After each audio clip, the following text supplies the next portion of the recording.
شاہ سے نمائندہ خصوصی محمد اعظم بھٹی فخر نیوز کی رپورٹ کے مطابق شیعہ علماء کونسل پاکستان نواب شاہ کی جانب سے جشن عید غدیر خم و جشن عید مباہلہ کا عظیم الشان جلسہ امام بارگاہ یادگار کربلا نواب شاہ میں منعقد کیا گیا۔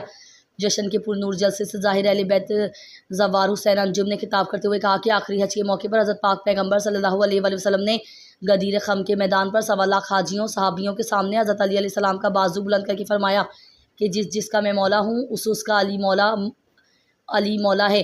اس نے کہا کہ امت حضرت رسول خدا صلی اللہ علیہ وآلہ وسلم کے غدیر خم کے اعلان کو نہ بھلاتی تو فرقے نہ بنتے اور کربلا وجود میں نہ آتی۔ اس نے کہا کہ عید غدیر اور عید مباہلہ امت مسلمہ کی سب سے بڑی عیدیں ہیں۔ مباہلہ میں پنجتن پاک کی نصرانیوں پر فتح ہوئی۔ اس موقع پر مولانا کفایت حسین کریمی، زوار محمد حسین چانڈیو، مولانا مشتاق حسین مری، آصف حسین الحسینی نے خطاب کیا، محمد وال محمد صلی اللہ علیہ وآلہ وسلم کی شان میں قصیدے پڑھے اور نذرانہ کی در پیش کیا۔ آخر میں مومنین میں نیاز لنگر تقسیم کیا گیا۔